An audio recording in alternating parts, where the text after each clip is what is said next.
Yes, hello! Welcome back sa aming YouTube channel ni Mama M. Papa Peace here again. So guys, short vlog lang tayo, no? Actually, today Saturday, sobrang tumal po ng booking, no? Mga ilang, almost 3 weeks na yata. Wag magma 1 month na actually. So sobrang tumal talaga ng booking ngayon. So ngayon, ang ginagawa ko, bigyan ko lang kayo ng tip, no? Kung matumal yung booking, wala tayong choice kundi gamit tayo ng iba pang platform. So since ako, nagbablog din ako sa Lalamove, tas meron din akong Joyride car. So ang ginagawa ko, 3 app yung ino-open ko. So halimbawa, si Grab, sobrang tumal. So nakabukas si Joyride. Si Joyride pang-backup. May pumapasok minsan-minsan. Pag wala si Grab car, Joyride car ako.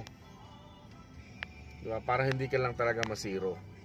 Tapos pag wala yung dalawa, Joyride car tsaka si Grab, kung gusto mo, sawa ka ng booking, Lalamove ka. Kaya lang kasi sa Lalamove, sobrang baba ng fare. Tapos ang lalayo rin ng pick up, pero sure na may booking ka. So ang ginagawa ko, pag wala yung Joyride tsaka Grab, naglalamove ako. Ang kinukuha ko yung malalayo, tas dino-double booking ko. So halimbawa, dito sa may Quezon City, halimbawa dito sa may UP going to, let's say, Calamba, Laguna, yan, mga ano lang yan, 700, 800, ang layo na yan, ha. So kukunin mo yan, tapos kuha ka pa ng isa, let's say papunta ron, may nakuha kang Muntinlupa, Pasay, ganyan, basta papunta rin dun. So another mga ano yun, 600, 700. So hindi ka natalo nun. Papunta mo dun, ang trip mo nasa 1213 na, diba? So yun guys, ganun yung technique na ginagawa ko kapag wala talaga si Grab tsaka si Joyride. Yung talaga sobrang tumal nila. Ngayon pagdating dun, pag na-drop ko na yun, open ulit ako dun. Yung 3 platform, Grab, Joyride tsaka Lalamove. Pag may pumasok doon na Grab, mag-Grab muna ako doon. Pag tuloy-tuloy yung pasok Grab, ngayon pag pauwi na naman ako, ginagawa ko, mag-set desti ako. O kaya magbubuk ako magbubuk ako ng Lalamove, papunta naman ng Quezon City. So yun, ganun lang yung ginagawa ko para hindi tayo masiro. Kasi ang dami na pong sasakyan na pinasok sa Grab, 10,000. Ang tumatakbo na mga nasa 20,000 units na.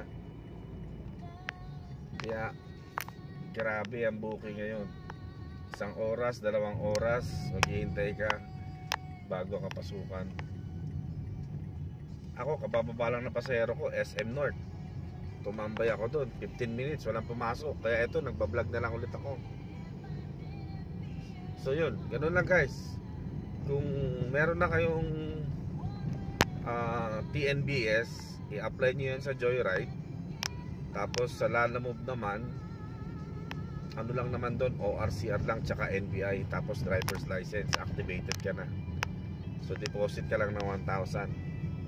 So at least 3 app yung gumagana sa'yo, hindi ka talaga masisiro.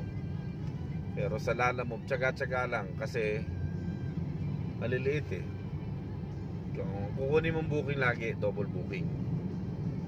So isang biyahe, wag kang papayag na 150, 200, talo ka doon sa gas.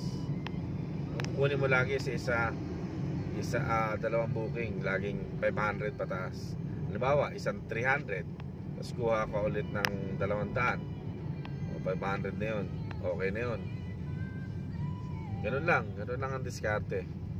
Pero kung isa lang talaga ang platform mo, Grab lang, nako po. Nagdasal-dasal na lang, napasukan ka ng booking. So yun lang guys, yun lang yung konting kaalaman, konting tip, you know.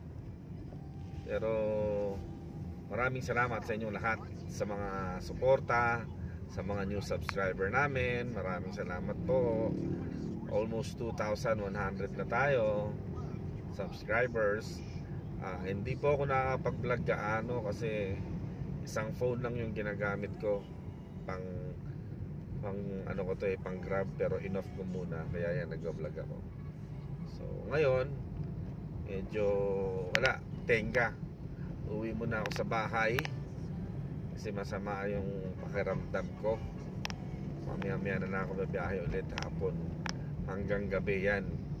Mga ano yan, sigurado nasa mall na yan lahat, mag-uuwian yan galing sa ano, pamamasyal. Alright, so ayun guys. Again, thank you so much sa suporta. Kung bago ka pa lang sa aming YouTube channel, don't forget to subscribe. And pag nahihirapan kayo mag-subscribe, paki-like na lang ng video and paki-share yung konting kaalaman.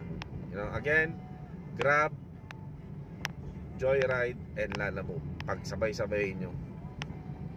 Pwede rin kayong make up ng Lalamove, tapos i-on nyo yung Grab tsaka Joyride car.